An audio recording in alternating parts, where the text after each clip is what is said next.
rahasia-rahasia yang terkandung di dalam ikhlas. Apa rahasianya ikhlas? Ati jenengan sudah tidak merasa kalau kita yang melakukan, barulah itu bisa menduduki ayat ini. Kalau tidak menduduki ayat ini, masih ada rasa pangrasa kita yang melakukan, mboten saged Pak. Mesti si arep-arep pertimbangan apa? Aku budharono ya bensin, ya tenaga, ninggalno anak bojo sampak tak ewangi gak nutuk gitu ya. Diurai-urai karena sumber keakuan diri kita sebagai makhluk masih ada di dalam hati. Niki persoalannya. Jikalau kita sudah masuk di dalam perangkapnya nafsu dalam diri kita, secara otomatis alal akhirah kita akan semakin jauh dari kebenaran di mata Allah. Kita akan semakin jauh terhadap Allah, sekalipun secara fisik kita itu taat ning hukum syariat. Kita masih dikategorikan semakin jauh pada Allah. Buktinya, kita kalau bicara masalah Allah, keesaan, mesti nduding dukur. Apa jari sing ngecat Lombok di sana lah, ngeten nggih. Berarti Allah terkesan sangat jauh. Ares atas sana, di atas langit 7 Gusti Allah di sana.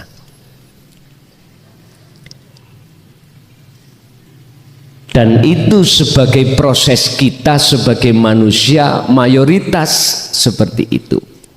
Intinya, tatkala kita mengikuti apa yang menjadi hembusan nafsu, mesti ruhaniah kita semakin jauh dari Allah. Terlepas zahir jasad kita itu beragama Islam atau selain Islam, pasti seperti itu. Di dalam hati kita itu yang kita omong, yang kita pikirkan, itu persoalan-persoalan yang ada kaitannya selain Esa. Itu pasti Pak. Oleh sebab itu Allah menegur terhadap kita dalam surat Al-Furqan ini ayat 55. Wa ya'buduna lan podo nyembah sapa wong akeh min dunillah kang sakliyane Esa. Min dunillahi ku bahasa syariate sakliyane Allah, yang dimaksud Allah itu Esa, bukan Allah apa namanya pangkat, bukan Allah jabatan, bukan Allah wong wedok, bukan Allah wong lanang, bukan Allah anak sandang pangan, bukan. Kalau niki, kalau diwingi kalau cerita nih, kalau niki diseneni kali Mbah Yai, Mbah Yai Khozin, Allahmu iku wakeh son. Kalau niki bingung, Allah kok wakeh ya? Nek Allahku iku ahad. Nah terus Allahmu rupa wong wedok, rupa anak, rupa jabatan, pangkat, kedudukan, kehormatan, pujaan, dipuji wong, sandang pangan, kowak. Lo memang Allah niku kuwatah nggih. Iya nek bagimu, nek bagiku ya ahad. Loh. Maksudnya ternyata seperti itu Pak. Wa ya'buduna lan padha nyembah sapa wong akeh min dunillahi kang sakliyane Allah, maksudnya Esa. Mereka banyak menyembah pada selain Allah. Bahasa Allah niki bukan nama, maksud saya adalah esa. Sebab yang dikatakan Allah di sini kul huwallahu ahad, esa. Mana berupa apa? Mala yanfa'uhum wala yadurruhum, yaitu sesuatu yang tidak bisa memberikan manfaat terhadap mereka atau mudorot, bahaya terhadap mereka. Kok saged? Contoh uang. Kok bisa uang itu tidak bisa memberikan manfaat? Wong buktinya secara dohir bisa untuk beli makan, minum, lah ngoten nggih. Pak Bu, empun ditingali jangan dilihat dari sisi syariat. Kalau kita lihat dari kacamata syariat, manfaat Pak, manfaat. Kados mik niki lak makhluk toh. Kalau kita lihat dari sisi syariat, manfaat. Lah ayat ini mala yanfa'uhum, ma iku isinya adalah makhluk. Mik ini makhluk. Uang makhluk. Surga makhluk. Pahala makhluk. Semua makhluk. Loh, letaknya kok gak bisa manfaati, memberikan manfaat itu dari sisi mana? Neraka makhluk, kok gak bisa memberikan sisi mudorot, penyiksaan dari sisi mana? Nyatanya secara dohir, secara syariat, yo manfaati dan mudorot pun ngeten Pak. Jenengan sampen melebet dateng dalil Allahu khalaqakum wa ma ta'malun. Allah yang menciptakan makhluk semuanya, wa ma ta'malun, dan apa yang muncul dan timbul di dalam makhluk itu bukan dari makhluk. Sebab makhluk iku sifate la haula wala quwata, tidak punya daya upaya apapun api untuk membakar, misalkan es untuk mengedemkan, ya mengedemkan ya, mendinginkan, itu sifatnya makhluk. Cara saya makhluk nggak bisa memberikan petunjuk, hidayah, mendidik, membimbing tentang tauhid, nggak bisa. Makhluk loh, asli sifatnya ngoten, asli sifatnya seperti itu. Lah bila mana kok yo bisa membimbing, bisa berucap, bisa melihat, mendengar, bergerak dan lain sebagainya, jelas illa bil loh pun niki dasari. Berarti jenengan wajib melihat, merasa, meyakini bahwasanya semua itu karena Allah. Andai kata tidak ada Allah di dalam dan di luar, di kanan kiri atas bawah, depan belakang kita sebagai makhluk, nggak mungkin kita itu bisa sampai di sini, nggak mungkin.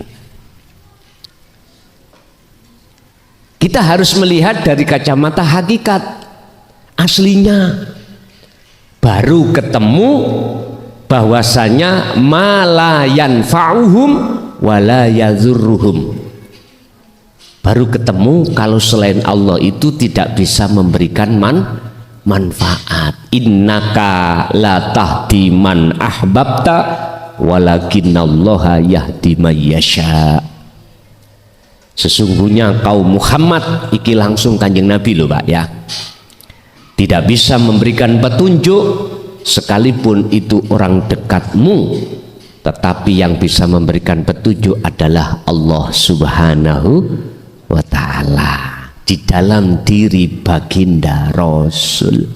Dengarkan loh. Wa kanal kafiru ala rabbihi zahiron. Jelas bahasanya kita itu yang belum mengenal dan belum menerima tauhid untuk keesa, pada dasarnya kita itu berbuat dolim, jahat pada Allah.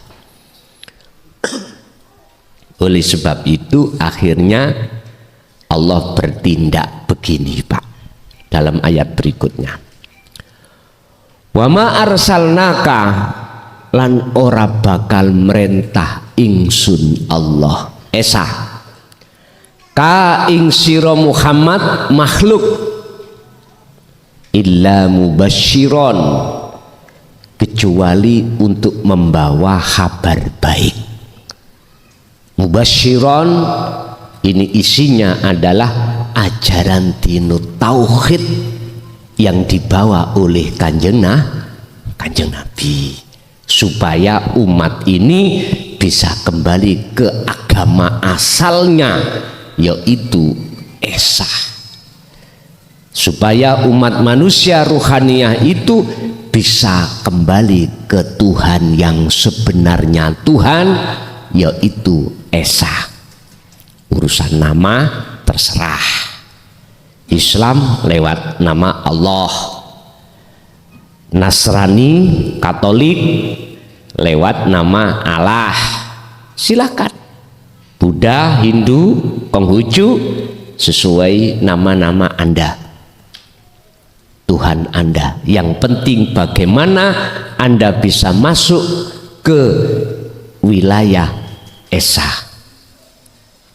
Jikalau jenengan tidak ada didikan di dalam agama Anda tentang masalah keesa, mohon maaf, kula nggih mboten promosi.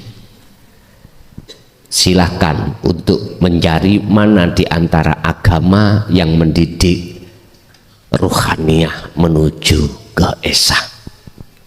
Wanadiron, kalau sudah dikasih kabar baik, ajaran dinul haq, dinut tauhid, kok yo ora gatekno, apa ya bahasa Indonesia, kok tidak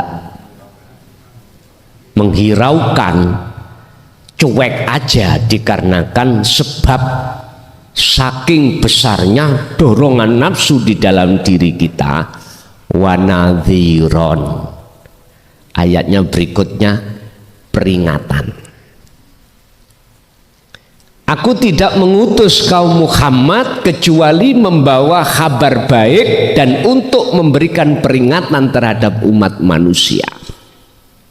Berarti seluruhnya Pak,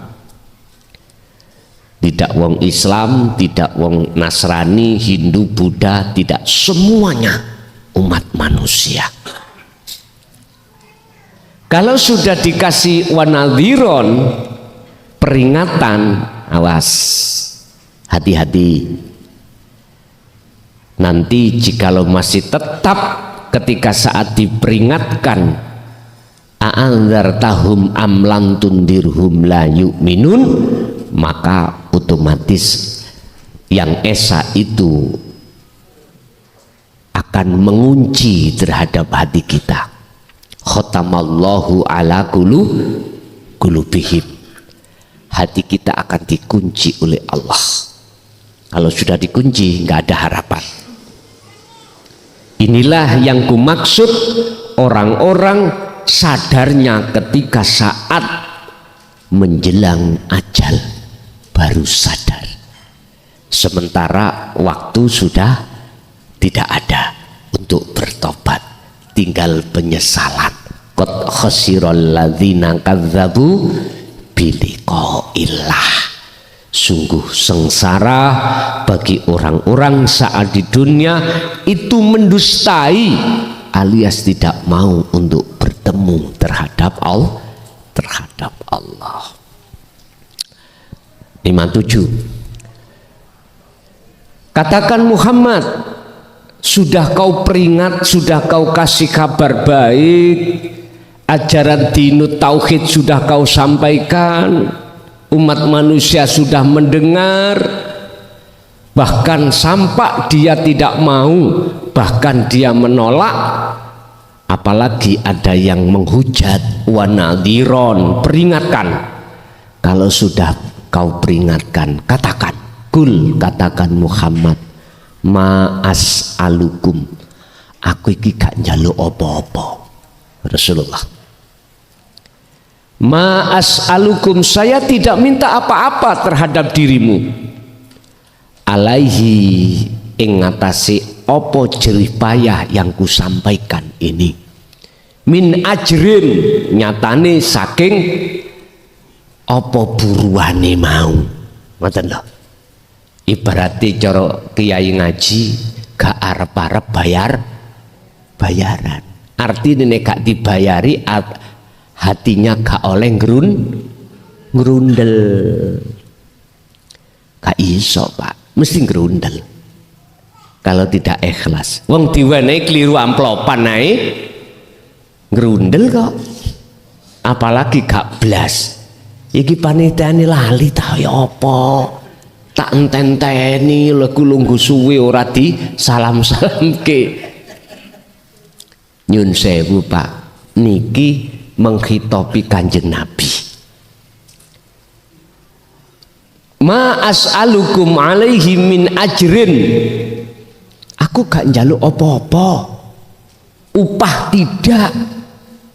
Loh, siapa di antara mereka yang bisa menduduki ayat ini? Hanyalah mereka yang hatinya betul-betul ikhlas. Ikhlas Pak. Itu gambaran ikhlas itu ngeten. Al ikhlasu tarkul ikhlas bil ikhlas. Keakuan diri beliau Muhammad itu sudah tidak ada saat itu. Sudah tidak merasa kalau dirinya yang melakukan. Iku lho ikhlas. Orang gara-gara arep-arep apalagi minta bayarannya itu karena merasa melakukan. Coba jenengan kerja, jangan merasa sampai yang kerja arep-arep bayarannya enggak? Ya pasti Pak, ibarat seperti itu. Loh, terus ini yang dimaksud ikhlas itu bagaimana? Ingat, al-a'malu suwarun qaimatun. Setiap amaliyah apapun, ibadah apa wae apapun, iku laksana patung yang berdiri, tidak bisa mempunyai manfaat. Malakum dzarrau wala naf'an. Patung itu ya wis nggak bisa Pak, disuruh untuk beli rokok nggak bisa, namanya patung, nggak bisa. Ya seperti itulah, semua amalia seperti itu tidak ada manfaatnya, kecuali ini nanti si patung dikasih nyawa, dikasih roh. Kata jenengan loh, nek wis nyawane ra enek lah, ambu batang sini kan boten saged makan sendiri, mandi sendiri kan nggak bisa, sholat sendiri boten bisa toh, ngrepotno tanggane anake bojone adus didusi wong mati, wong gak ono nyawane.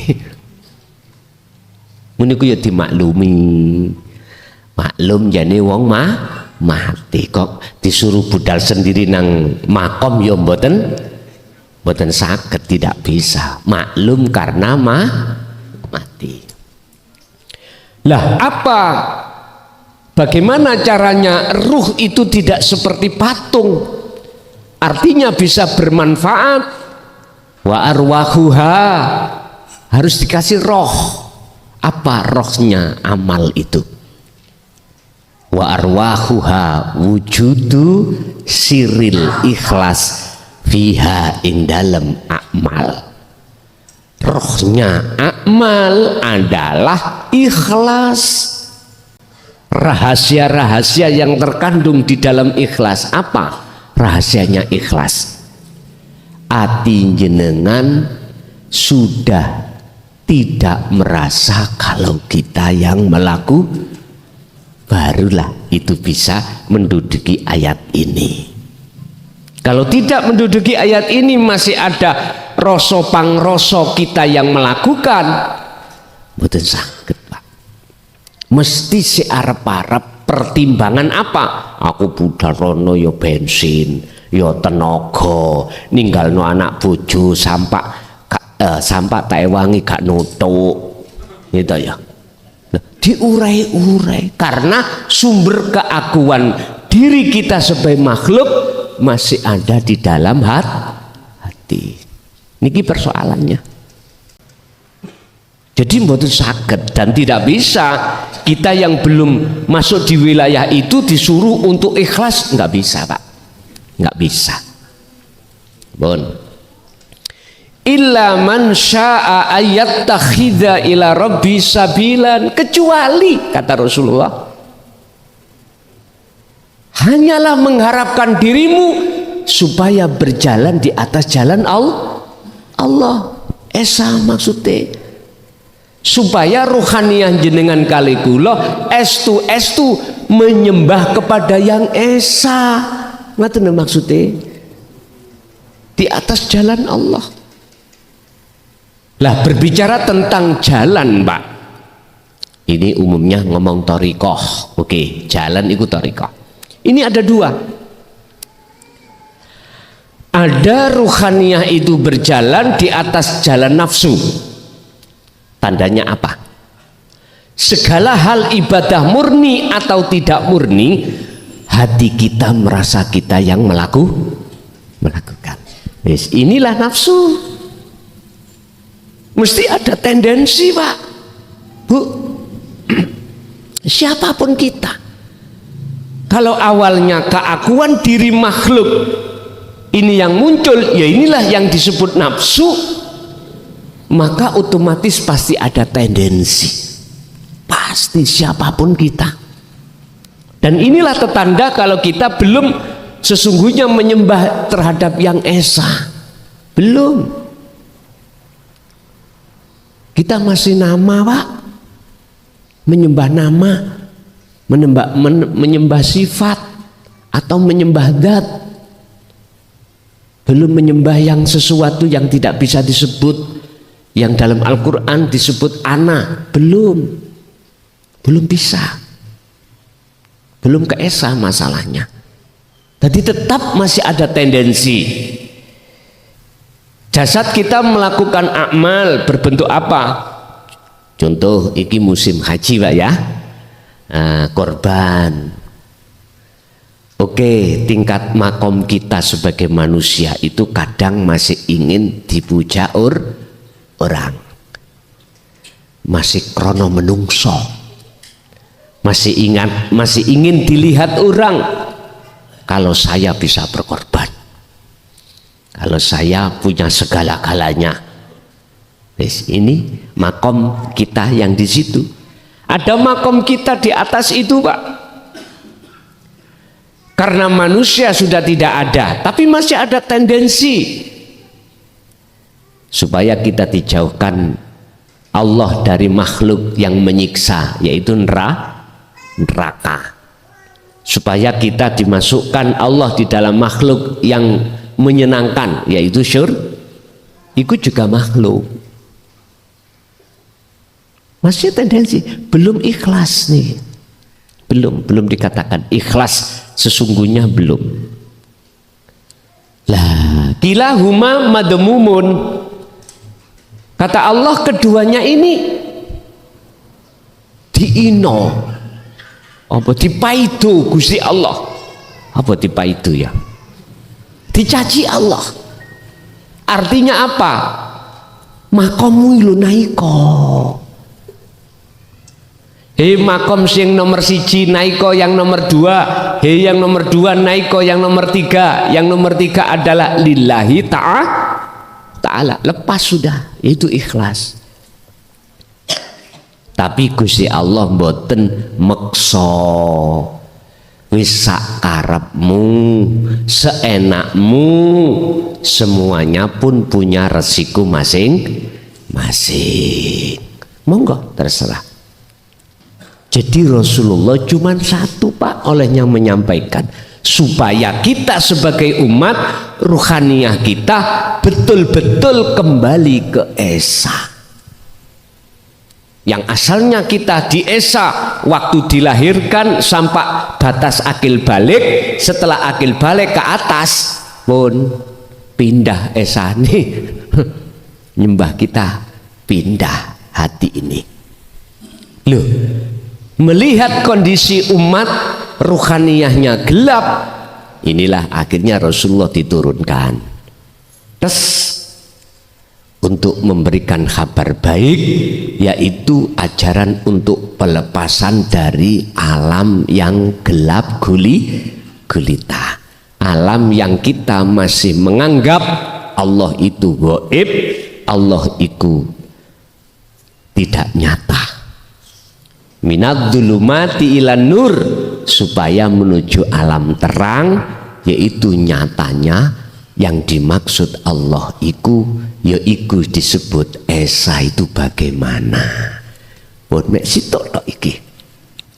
Jadi Rasulullah tidak karena ingin mohon maaf dipuja umat, ndak, tidak ingin beliau itu untuk minta bayaran terhadap umat, ndak, hanya satu, umat supaya hatinya kembali ke sucian.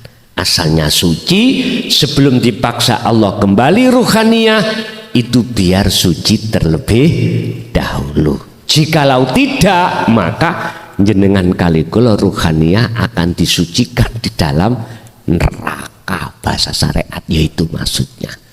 Bapak Ibu hadirin jamaah rahimakumullah, kula untuk tahun mulai 2024 ini gak oleh ngaji suwi-suwi. Nggih mohon maaf, paling suwi sak jam.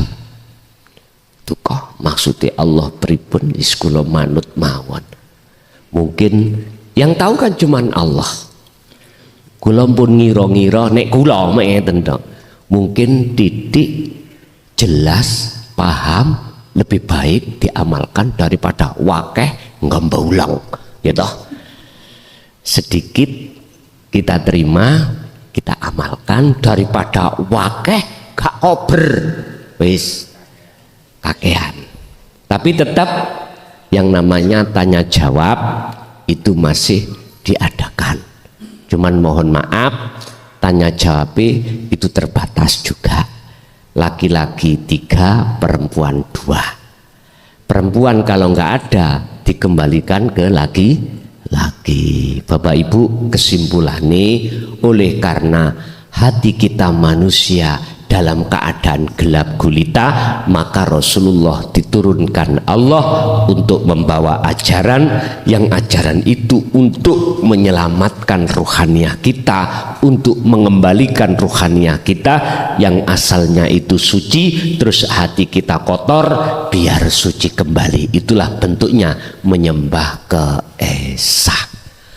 Oke, kita masuk pada sesi tanya jawab. Monggo menawi wonten kula aturi bapak-bapak dulu, nggih, monggo. Setiap diri manusia untuk menuju dan bertemu Allah itu prosesnya masing-masing.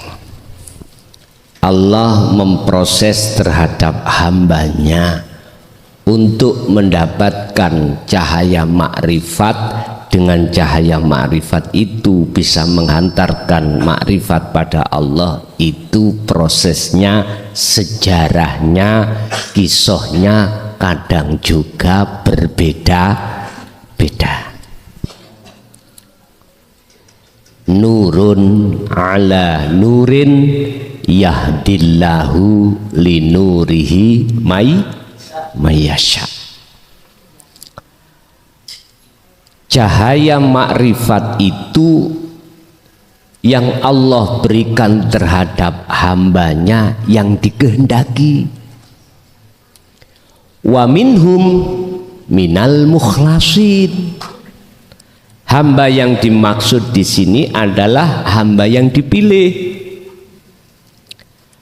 Hamba yang dipilih itu jangan melihat status fisik, jangan. Enggak, Gusti Allah tidak melihat status dohir. Status dohir baik di mata manusia, hablum minannasnya atau tidak, Allah enggak melihat itu.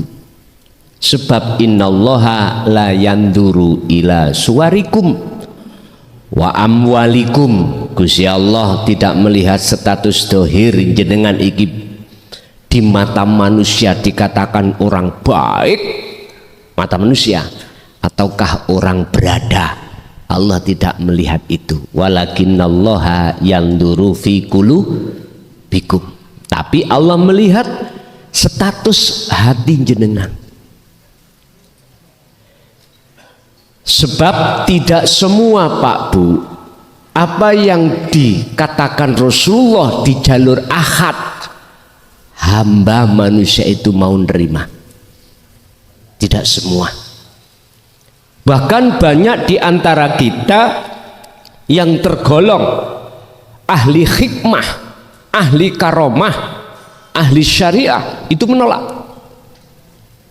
Tapi jangan kau salahkan, karena beliau-beliau itu juga butuh proses. Yes, muga-muga ngoten tok itu prosesnya. Sebab di dalam Al-Qur'an tauhid itu wonten sekawan, ada 4. La ilaha illallah pendidikan syariat, la ilaha illallah pendidikan thariqah, la ilaha illa anta pendidikan hakikat, la ilaha illa ana pendidikan makrifat. Cuman itu makomnya masing-masing. Pertanyaan pertama saya katakan sudah layak. Karena apa? Karena semua prosesnya Allah yang memproses. Saya tidak boleh menyalahkan jenengan, nggak boleh. Yang menolak atau yang menerima, nggak boleh. Tentang fafiru ilallah, kembali hati kepada Allah itu status Rasulullah Muhammad itu ini. Kata Rasulullah, inni lakum minhu nadhirum mubin. Sebatas memberikan peringatan aja. Kalau menurut ayat ini tadi tidak hanya nadhir tetapi mubasyir, memberikan kabar baik bagi siapa yang beriman. Lah nadhir bagi siapa yang tidak beriman. Jadi pertama layak sudah. Mengapa saya katakan layak? Karena ini posisi yang mentakdirkan juga Allah. Yang begitu panjang proses jenengan, wow, ya tak? Terus yang kedua, perbedaan antara akal dengan hati itu bagaimana? Ngeten Pak. Akal diberikan Allah hukum syariat, hati diberikan Allah hukum hakikat. Akal ada kaitannya dengan jasmani, ini selalu dipengaruhi oleh nafsu kita. Sebab dasarnya realita. Sopo sing ngaji contoh? Mukhlason. Realita akal ngomong gitu. Karena wujudnya mukhlason makhluk. Coba kalau kita kembali ke hati, siapa yang memberikan petunjuk kita? Allah. Mana Allahnya? Wa idza sa'alaka ibadi anni fa inni qaribun. Muhammad, jikalau hambaku bertanya tentang diriku di mana, katakan fa inni qaribun, maka sesungguhnya aku, kata Allah, itu dekat.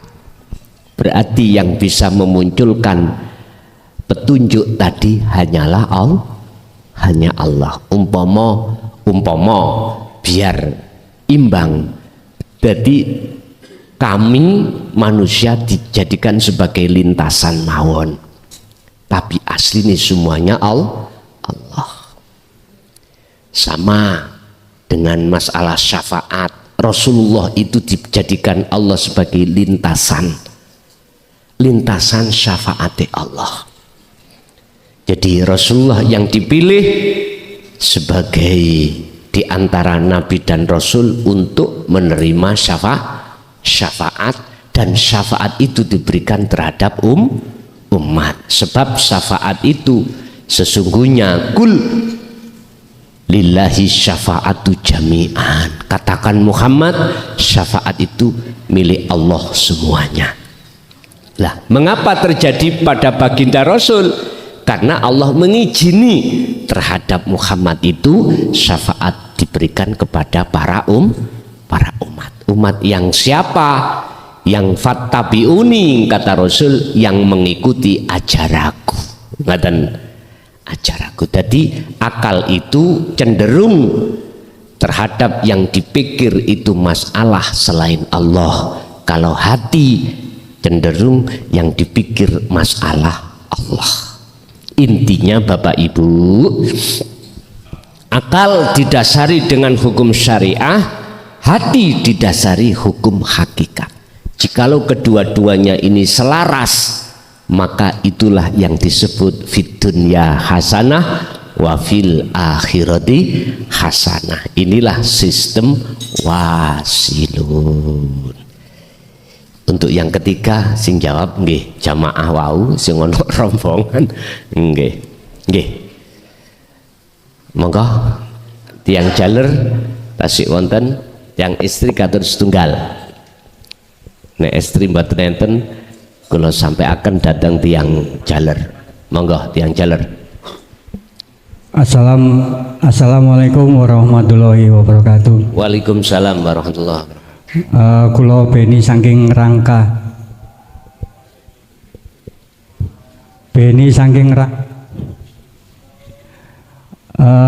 Ngeten Gus, niki kula badhe tanglet kan teng ilmu syariat itu kan enten makalah kalau orang sudah meninggal itu jasad dimakamkan terus ditalkeni oleh Pak Mudin. Setelah para taksiyah itu pergi pulang, kan biasa ada istilahnya nanti didatangi oleh dua malaikat munkar nakir.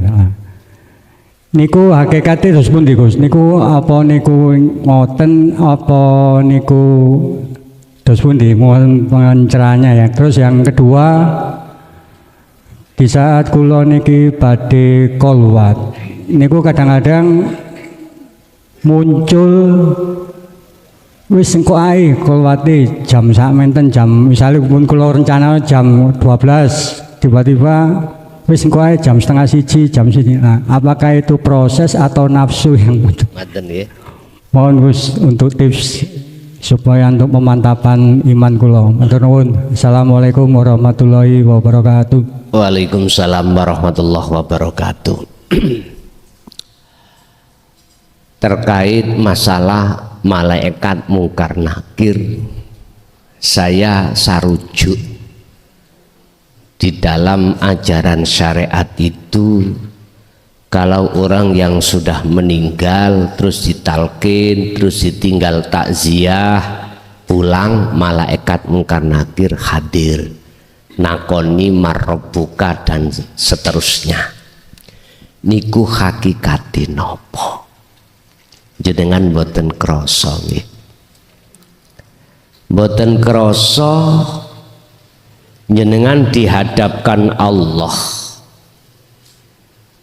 lewat beberapa utusannya untuk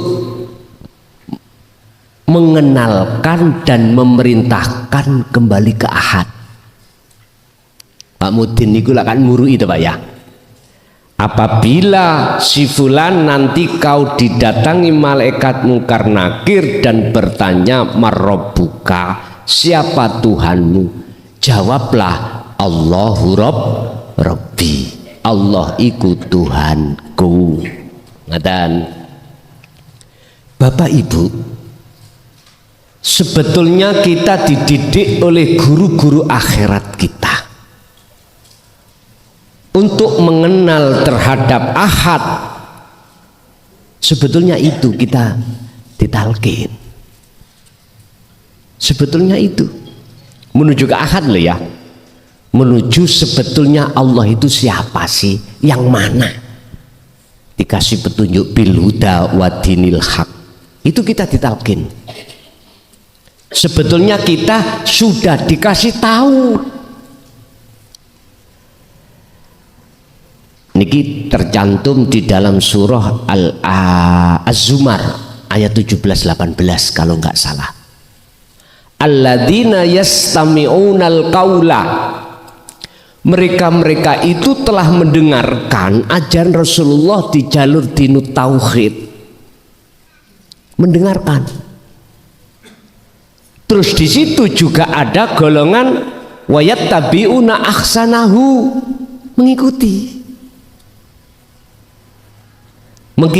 petunjuk apa yang telah disampaikan itu.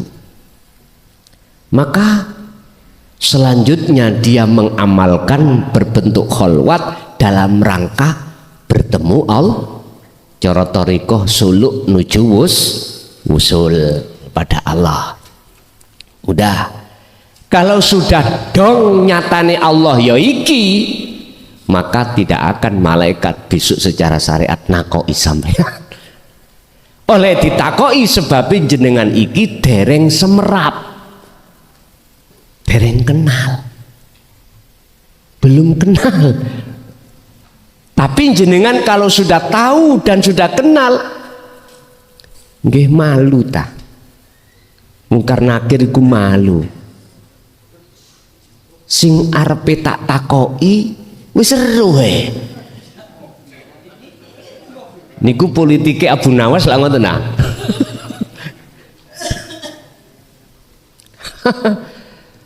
Sayaquluna alladziina qalu udkhuluha bisalamin aminin. Ketika ajal menyebut jenengan kali kula, malaikat iku dawuh udkhuluha bisalamin amin.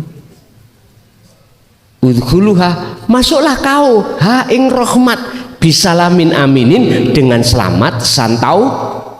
Kalau bahasa Rasulullah kalbarki, kembalinya seperti kilat.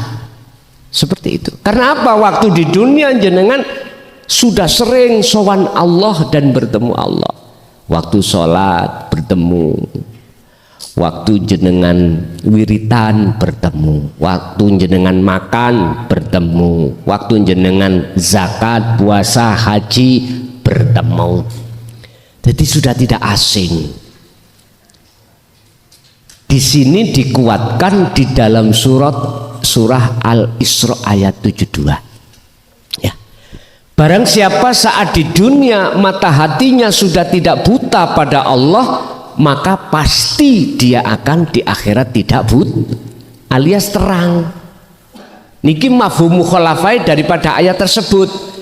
Ayat tersebut mengatakan barang siapa saat di dunia mata hatinya masih buta dan gelap menganggap Allah iku gaib, gak nyata, maka di akhirat pun juga buta.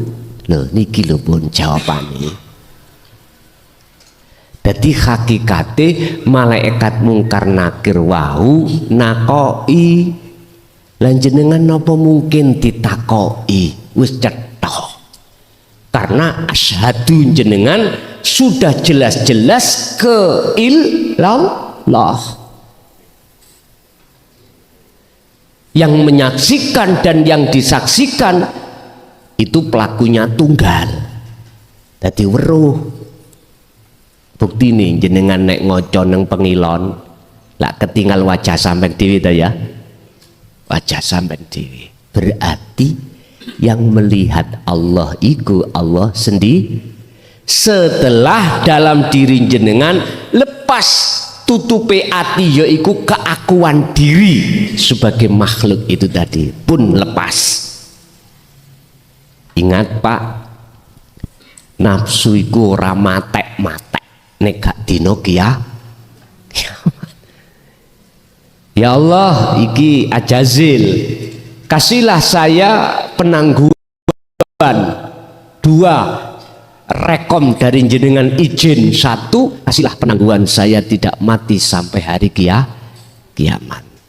Surat Al-Hijr ayat 38, 39, 40. Kedua, izinkanlah saya akan menjerumuskan Adam dan anak putu dijerumusno nanggone donya, Pak.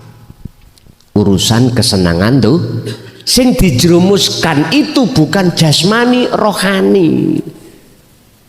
Kalau jasmani jenengan kali kula wajib kerja, wajib jenengan iki kasih nafkah anak dan wajib, Pak. Makanya bahasa kula, orang yang bertauhid kalau bisa ya kudu sugih, kudu duweni pangkat, punya jabatan. Sebab dengan begitu jenengan akan bisa mengarahkan semua pejabat itu menjadi orang-orang yang bertuhan ke Tuhan yang Maha yang Esa. Begitu istilah dalam kategori sugih, kaya yang ada pada diri Anda, jabatan sampai ke presiden setinggi apapun itu tidak akan pernah menghalangi hati jenengan pada Allah. Yahjubuhum bi amwalihim, gak iso. Tetep jenengan mesti kepanggih ketemu Gusti Allah.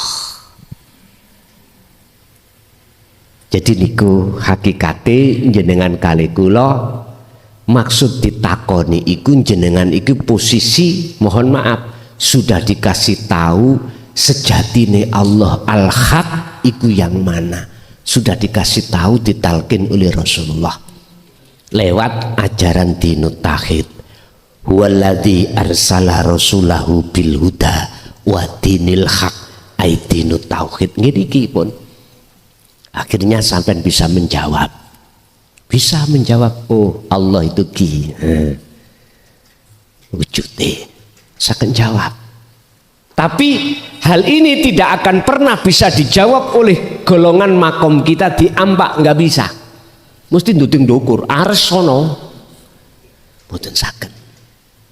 Nyun sewu, kula nggih mboten disiki kersa, cuman nek angsal kalau boleh saya buka mawon terang-terangan.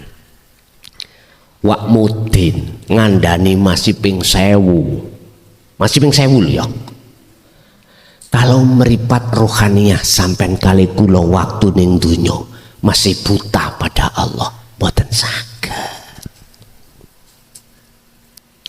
Sawa innal ladina kafaru sawaun alaihim a'anzartahum amlam tundirhum layu minun.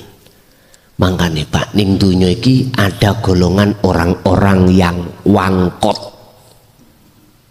Orang wangkot iku pangel kandhanane, kadung kedahuluan pinter, kedahuluan sugih, kedahuluan punya jabatan yang tinggi.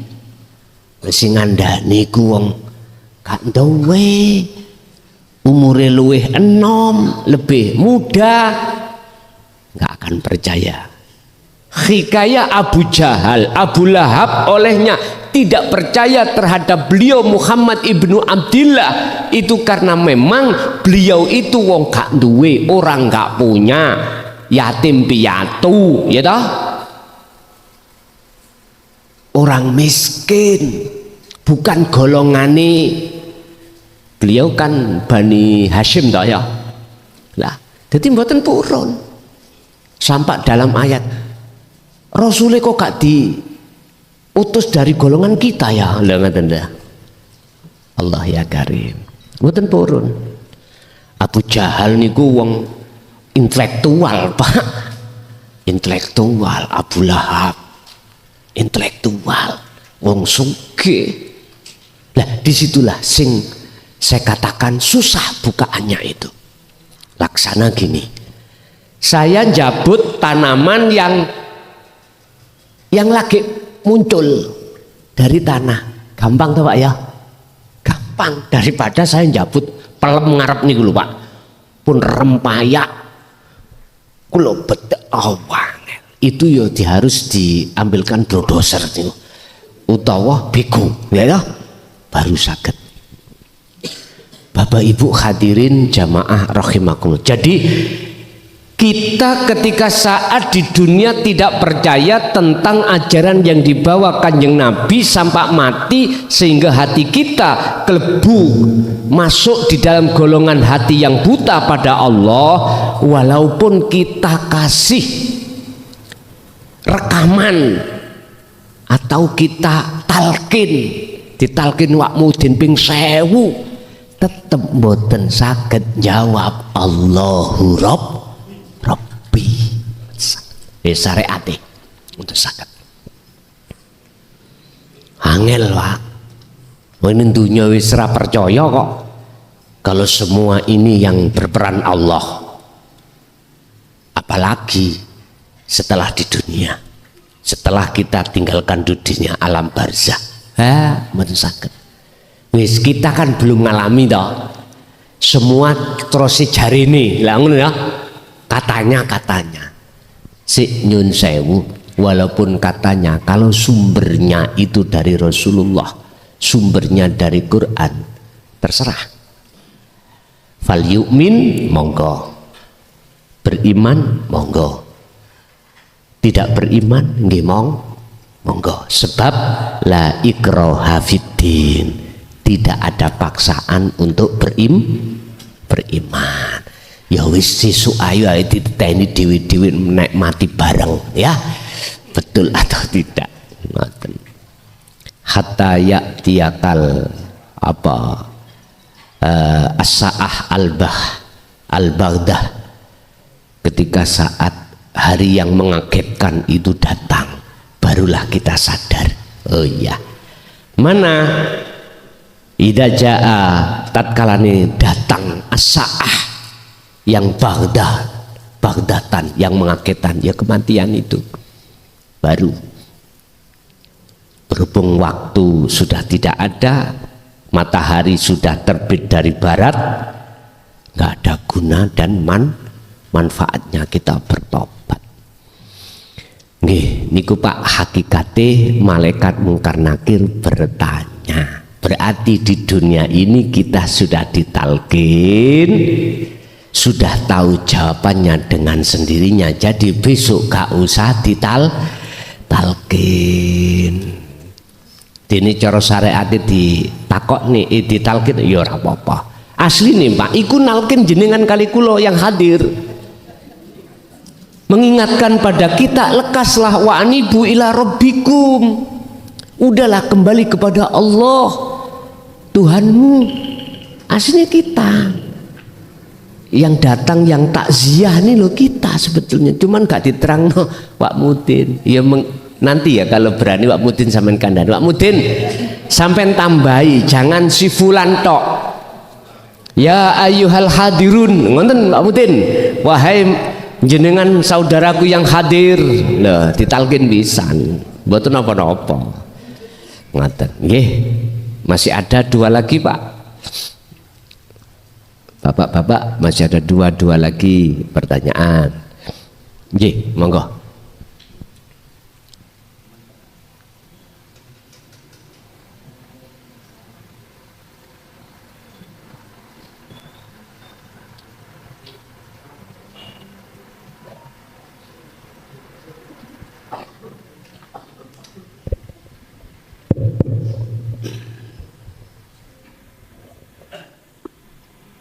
Assalamualaikum warahmatullahi wabarakatuh. Waalaikumsalam.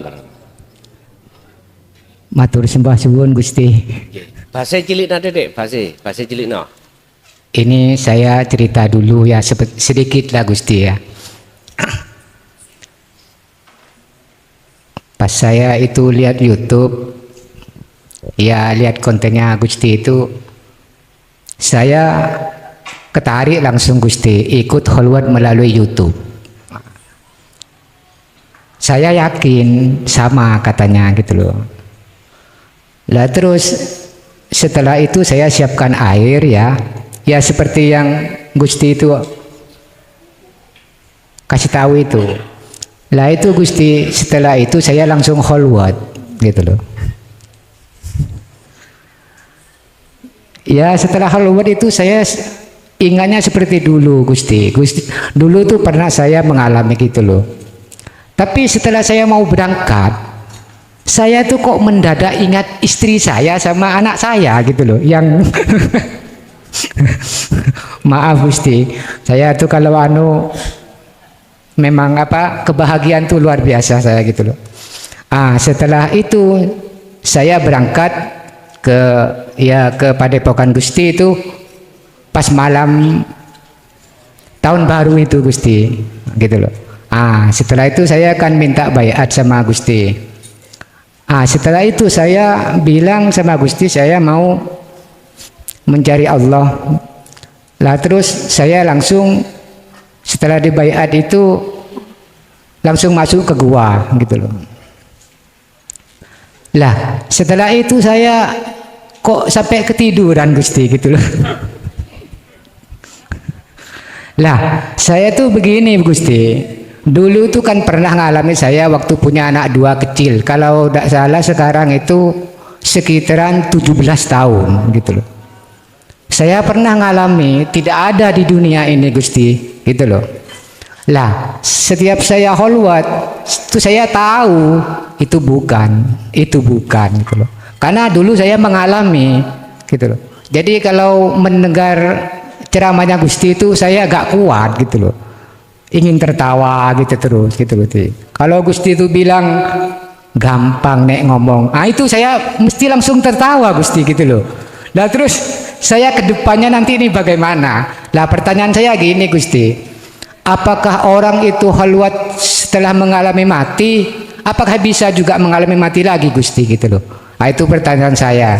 Matur suwun Gusti. Assalamualaikum warahmatullahi wabarakatuh. Waalaikumsalam warahmatullahi wabarakatuh. Setelah si Salik itu dibekali bagaimana caranya khalwat, suluk, uzlah dan bertemu Allah, baik dari segi ilmu maupun praktek sudah mengerti, maka selanjutnya dia akan terus menerus hatta ya'tiyakal yaqin. Al-Hijr ayat 99. Hal itu dilakukan sampai kematian datang. Terlepas jenengan khalwat di dunia ini sudah atau belum bertemu Allah, sudah atau belum bertemu Allah, terlepas sudah atau belum, hatta ya'tiyakal yaqin, khalwat itu harus dilakukan sampai mati dengan cara wadhkur isma rabbika bukrata wa asila wa minal laili fasjud lahu fasabbihu lailan tawilan. Jikalau jenengan sudah sampai ke musyahadatul fana, bertemu Allah, cuman aja durasinya hanya sedikit, tetap jenengan harus melakukan zikir mulai pagi sampai sore, bahkan malam yang panjang. Tetap ini harus kita lakukan dengan semampu kita masing-masing. Lalu Gusti Allah seiring berjalannya mengasah zikir khalwat itu berjalan, Allah meletakkan jenengan di kamil, musyahadatul kamil, tetap terus yang namanya zikir itu dipegang, karena zikir itu sebagai tali Allah. Faqadistamsaka bil urwatil wuthqa, karena tali inilah, karena zikir inilah yang menjadikan Anda nanti hati akan yakfur bitaghut, meninggalkan selain Allah, wa yu'min billah, dan beriman hanya pada yang ahad. Ini caranya. Begitu terus menerus Allah meletakkan panjenengan di posisi yang terakhir, musyahadatul baqa. Artinya 24 jam, satu napas pun, satu detik pun tidak bisa jenengan iku lalai dari Allah. Lah disinilah Bapak Ibu yang kita pegang sampai mati. Lalu yang kedua, apabila jenengan belum ada tanda-tanda ditarik Allah untuk bertemu baik di musyahadatul fana minimal, jangan berkecil hati atau pesimis. Ingat, Allah sudah berjanji di dalam surah Al-Ankabut ayat 5. Allah katakan, barang siapa di dalam hatinya seorang hambaku ada keinginan untuk bertemu aku, otomatis Pak, jenengan sudah dibekali ilmu, amal, istiqomah, maka aku berjanji dalam waktu yang sudah aku tentukan pertemuan itu terjadi. Pak Tani menanam pohon jagung, nanti kalau sudah waktunya berbuah pasti berbuah. Pak Tani cukup menjaga bagaimana tanamannya, ketika saat membutuhkan air harus kita sirami, membutuhkan pupuk kita pupuk, memberantas hama jikalau didekati kita lakukan. Artinya dengan cara berzikir itulah yang dimaksud Pak Tani menjaga tanaman. Inggih. Satu kali lagi. Ada?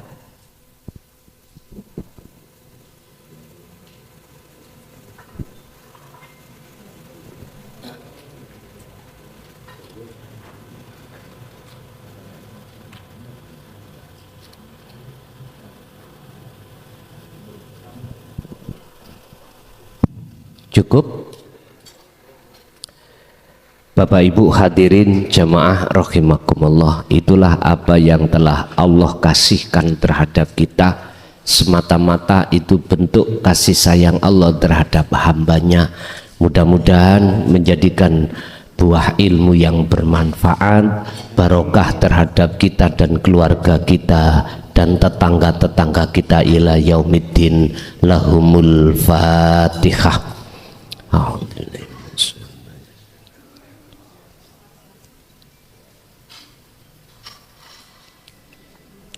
Akhirul kalam, assalamualaikum warahmatullahi wabarakatuh.